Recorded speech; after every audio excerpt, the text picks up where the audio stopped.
Part की जो book है वो आपकी ये आपकी बुक है जिसमें आपका पहला चैप्टर है, जो इस बुक का नाम है एनालिसिस ऑफ फाइनेंशियल स्टेटमेंट।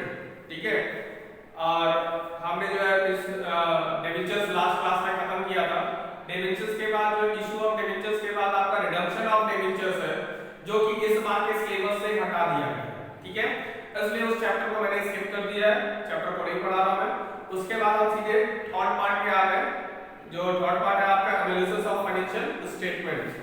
पहला चैप्टर है आपका फाइनेंशियल स्टेटमेंट ऑफ कंपनी। ठीक है, तो फाइनेंशियल स्टेटमेंट ऑफ कंपनी में जब हम पढ़ेंगे, इससे पहले आप लोग फाइनेंशियल स्टेटमेंट तैयार करेंगे। सबसे पहले हम बात करते हैं फाइनेंशियल स्टेटमेंट की। क्या होता है फाइनेंशियल स्टेटमेंट? फाइनेंशियल स्टेटमेंट जब आप क्लास 11th में थे तो सबसे पहले आप स्टार्टिंग क्या कर रहे थे? जर्नल एंट्री कर रहे थे। जर्नल एंट्री के बाद आप क्या बना रहे थे?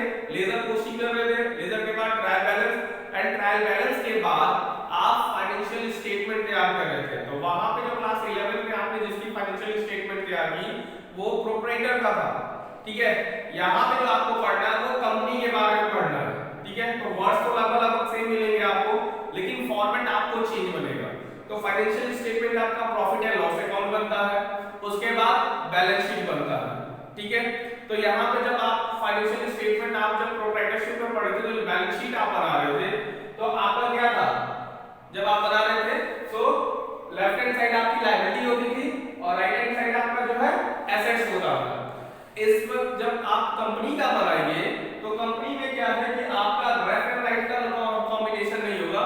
यहाँ पे क्या करेंगे, एक ही फॉर्मेट के अंदर आपको क्या करना होगा? ऊपर लायबिलिटीज लिखना होगा और उसी के नीचे आपका एसेट्स आएगा। ऐसा इसलिए किया जाता है क्योंकि कंपनी का जब भी फाइनेंशियल स्टेटमेंट तैयार किया जाता है तो उसके साथ करंट ईयर के डाटा के साथ साथ प्रीवियस ईयर का भी डाटा शो किया जाता है। ठीक है, वो ऐसा क्यों किया जाता है? रीजन क्या है? ताकि हम इजीली कंपेयर कर सकें। कोई भी अगर हम कंपनी का बैलेंस शीट देखें तो ये कंपेयर कर सके कि लास्ट ईयर पोजीशन कंपनी की अच्छी थी कि इस ईयर कंपनी की पोजीशन सही है।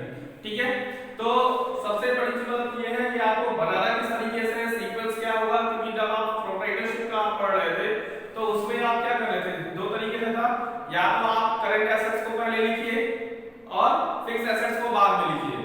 लायबिलिटी साइड की अगर हम बात करते हैं तो पहले आप क्या लिखते थे? कैपिटल पहले लिखते थे, फिर लॉन्ग टर्म लायबिलिटी लिखते थे, फिर करंट लायबिलिटी लिखते थे।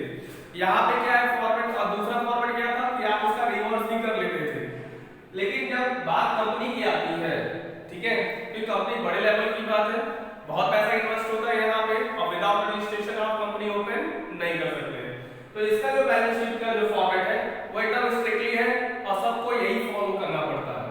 तो सबसे पहले यहाँ पे क्या करेंगे? देखिए, लिखेंगे बैलेंस शीट, ठीक है, ऑफ जिस भी कंपनी का बना रहे हो, एबीसी लिमिटेड का बना रहे हो या XYZ लिमिटेड का बना रहे हो, तो उसका लिखेंगे एज एट, इस डेट को बना रहे हैं वो डेट लिखेंगे। तो ये तो आपका जो है प्रोप्राइटरशिप में भी सेम एज इट इज था, उसमें कोई टेंशन था नहीं। उसके बाद क्या होगा?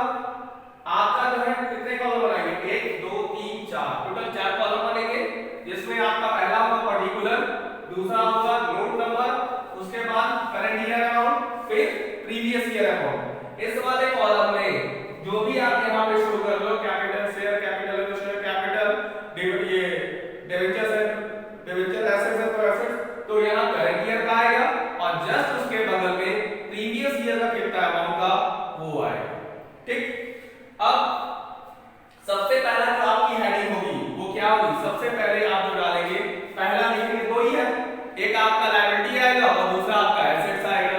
तो पहले में आपका equity and liabilities, equity and liabilities में आपको 4 पार्ट करने होंगे। यहाँ पे स्पेस कम था नीचे, अब इसको जब समझाऊंगा तो मिटा के फिर चौथा लिखूंगा। 4 से आता है, पहला आएगा शेयर होल्डर फंड, दूसरा share application money pending allotment, तीसरा आएगा नॉन करंट लायबिलिटीज और चौथा आएगा करंट लायबिलिटीज।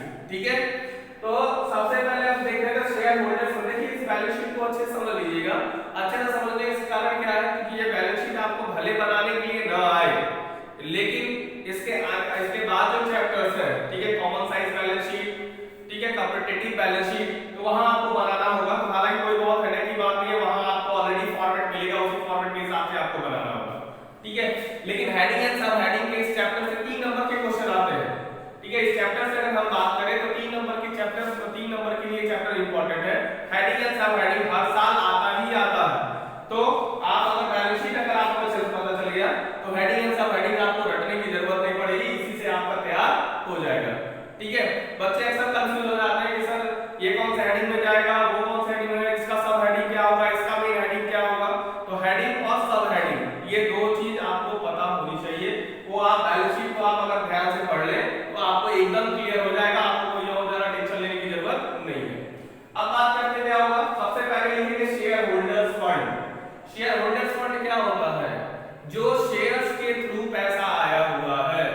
उसी को कहते हैं शेयर होल्डर्स फंड। और शेयर होल्डर्स कौन क्या होते हैं? कंपनी के मालिक होते हैं।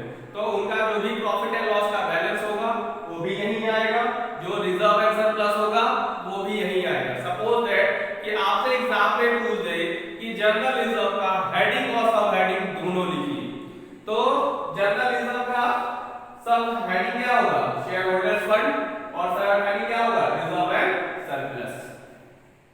क्लियर हुआ? मेन हेडिंग क्या हो गई? शेयर होल्डर्स फंड, और सब हेडिंग क्या हो गई? रिजर्व एंड सरप्लस हो गई। ये चीज आपको याद रखनी है। इसी तरह का जो है 3 नंबर पे क्वेश्चंस आएगा ही आएगा। तो बात करते हैं शेयर होल्डर्स फंड में। सबसे पहला आएगा शेयर कैपिटल।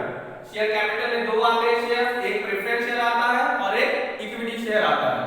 तो दोनों आपके इसी के अंदर कवर अप हो जाएंगे। अगर आपसे पूछ देता है कि प्रेफरेंस शेयर के हेडिंग सब हेडिंग बताइए, तो प्रेफरेंस शेयर के हेडिंग क्या हो जाएगा? शेयर होल्डर्स फंड, और सब हेडिंग क्या होगा? Share capital. उसके बाद reserve and surplus. Reserve and surplus में जितने कंपनी के जो भी रिजर्व है वो सारे इस हेडिंग के अंदर कवर अप हो जाएंगे, और जो भी प्रॉफिट एंड लॉस का बैलेंस है, सरप्लस का मतलब जो भी प्रॉफिट एंड लॉस का बैलेंस है वो उसके बाद कवर अप होगा। उसके बाद आता है money receive against share warrant. ठीक है, ऐसे मैंने शॉर्ट फॉर्म में लिखा है शेयर वारंट। ये क्या होता है? ये हालांकि आपके कोर्स में नहीं है, ठीक है। सबसे अच्छी बात है कि आपके कोर्स में नहीं है, इसको टेंशन लेने की जरूरत नहीं है। ये क्या होता है? कभी कई बार कंपनी क्या करती है, एक कंपनी शेयर्स को एज अ वारंट रख के जो है पैसा रिसीव करती है, तो वो पैसा अगर आया तो वो इसके खाता है, लेकिन ये आपके सिलेबस में, तो इस पे बहुत ज्यादा फोकस करने की जरूरत नहीं है। सेकंड आता है share application money pending allotment, यानी कि वो शेयर जिसका एप्लीकेशन मनी तो हमने रिसीव कर लिया लेकिन उसको अभी अलॉट नहीं किया, ठीक है। तो वही बोला पेंडिंग अलॉटमेंट। तो ये भी आपके कोर्स में नहीं है। तो एक आपका शेयर वारंट और दूसरा पेंडिंग अलॉटमेंट, इन दोनों से आपका क्वेश्चन नहीं आएगा, लेकिन फिर भी फॉर्मेट है तो फॉर्मेट में आपको पता होना चाहिए कहां पे आता है। अब जब शेयर एप्लीकेशन में उसके बाद तीसरा क्या आता है? Non current liability. Non current liability आप लोगों को पहले ही पता है। नॉन करेंट लायबिलिटी क्या होता है? वो लायबिलिटी जो कंपनी के ऊपर 1 साल से ज्यादा के लिए रहता है, 2 साल 3 साल 4 साल 5 साल 6 साल के लिए। तो इसके जो बड़े बड़े लोन्स हैं वही मैक्सिमम आएंगे। तो सबसे पहले long term borrowing. Long term borrowing के अंदर क्या क्या आएगा? डिबेंचर्स आ जाएगा आपके, ठीक है। उसके बाद बैंक लोन्स आ जाएंगे जो आपने 2 साल 4 साल 5 साल के लिए ले रखा है। उसके बाद आता है deferred tax liability. Deferred tax liability, भाई मान चलिए कि आप पिछले कई सालों से टैक्स दिए ही नहीं है, तो भी क्या आपकी कि भाई वो गवर्नमेंट को आपको पे करना है। जब आप प्रॉफिट अर्न कर रहे हैं तो प्रॉफिट अर्न करने के बाद आपको टैक्स कैलकुलेट करके गवर्नमेंट को पे करना होता है। आपने वो पे नहीं किया तो वो भी आपको क्या करना है? वो भी आपकी क्या है? लायबिलिटी है, जब तक आप पे नहीं कर देते। फिर आता है अदर लॉन्ग टर्म लायबिलिटीज। इसको छोड़कर और भी बहुत सारे लॉन्ग टर्म लायबिलिटीज हो सकती हैं, वो इसके अंदर आ जाएगी। उसका लॉन्ग टर्म प्रोविजंस, जैसे प्रोविजन फॉर डेप्रिसिएशन हो गया, ठीक है, और प्रोविजन फॉर टैक्स हो गया, जो जिसका वो प्रोविजन जो 1 साल से ज्यादा के लिए रहता है वो आपके किस में आएंगे? नॉन करेंट लायबिलिटीज के अंदर आएंगे। तो मेनली अगर हम बात करें कि बैलेंस शीट में आप सबसे पहले क्या लिखेंगे? लायबिलिटीज को पहले लिखेंगे, उसके बाद नीचे एसेट्स लिखेंगे। तो अगर हम बात करें तो सबसे पहले क्या आएगा? इक्विटी एंड लायबिलिटीज आएगा। इक्विटी एंड लायबिलिटीज में पहला हेडिंग होगा शेयर होल्डर्स फंड। दूसरा शेयर होल्डर्स फंड के अंदर 3 चीज आएगी। क्या क्या आएगी? Share capital, reserve and surplus, फिर money receive against share warrant, ठीक। दूसरा हेडिंग क्या होगा? Share application money pending allotment. Share application का पैसा आपने रिसीव कर लिया है लेकिन अलॉटमेंट करना अभी पेंडिंग है, तो जब तक आप अलॉट नहीं करते तो तब तक क्या होगा? आपकी लायबिलिटीज है। तीसरा जो आता है non current liabilities. Non current liabilities में आपका आता है long term borrowing, deferred tax liabilities, other long term liabilities, long term provision. कोई दिक्कत नहीं, आसान है, क्योंकि देखिए आप 11 में ऑलरेडी ये सब पढ़ चुके हो, ठीक है। बस मेरे पास क्या करना है कि कंपनी का नाम है तो बस कंपनी का अलग से फॉर्मेट आपको तैयार करना, अंदर का मटेरियल सब कुछ वही है जो एज इट इज पहले आप करते थे। पहले आप करते इधर उधर भी कर देते थे, नंबर मिल जाता था, लेकिन अब आपको सब कुछ क्या करना है? अरेंज ऑर्डर में लिखना है। क्लियर हुआ? इस चीज को याद रखिएगा। इसके बाद जो है आपका करंट, इसको मिटाता हूं मैं ताकि आप नेक्स्ट वाला कर सके। इसी के अंदर चौथा आएगा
देख लिया था। तीसरे के बाद चौथा लॉन्ग टर्म लायबिलिटी के बाद करंट, नॉन करंट लायबिलिटी के बाद आपका करंट लायबिलिटी। करंट लायबिलिटी में सबसे पहला आता है आपका short term borrowing. Short term borrowing के अंदर क्या क्या आ सकता है? वो लोन जो आप क्या करते हो 2 महीना 3 महीने के लिए लेते हो, जैसे बैंक ओवरड्राफ्ट को आप ले सकते हो। बैंक ओवरड्राफ्ट भी एक तरह का लोन है। फिर आप जो है बैंकों से 2 महीने 3 महीने के लिए जो लोन लेते हो वो ले सकते हो, या किसी थर्ड पर्सन से या किसी फाइनेंशियल इंस्टीट्यूशन से 6 महीने के लिए, 4 महीने के लिए, 1 महीने के लिए जो लोन लेते हो वो सब आपका किसके अंदर आ जाएगा? शॉर्ट टर्म बोरोइंग में आ जाएगा। ठीक है, ध्यान दीजिएगा, अगर लॉन्ग टर्म बोरोइंग लिखा है तो वो नॉन करंट लायबिलिटी में जाएगा, और शॉर्ट टर्म बोरोइंग लिखा है तो वो करंट लायबिलिटी में जाएगा। कंफ्यूज मत होइएगा। फिर उसके बाद यहाँ पे बच्चे एक चीज और मतलब कि कंफ्यूज होते हैं। कंफ्यूज क्या होता है? अगर ये short term loan and advance लिख देता है, ठीक है, कई बार होता है short term loan and advance, तो बच्चे कंफ्यूज हो जाते हैं कि ये क्या लायबिलिटी है, लेकिन वो लायबिलिटी नहीं, वो एसेट्स होता है। क्या वो उसका मतलब हो जाता है कि कंपनी ने किसी को एडवांस पैसा दे रखा है एज अ लोन, तो उस तरह का जो भी आएगा तो उसको आप एसेट्स में दिखाएंगे, यहाँ पे नहीं दिखाएंगे। ठीक, उसके बाद आता है ट्रेड पेबल्स। ट्रेड पेबल्स के अंदर क्या आएगा? जनरली बिल पेबल ही आएंगे, जो आपके क्या नाम है, आपने कोई सामान खरीद रखा है उसकी बिल पेंडिंग है पे करने के लिए, वो आपका आ जाएगा ट्रेड पेबल्स के अंदर।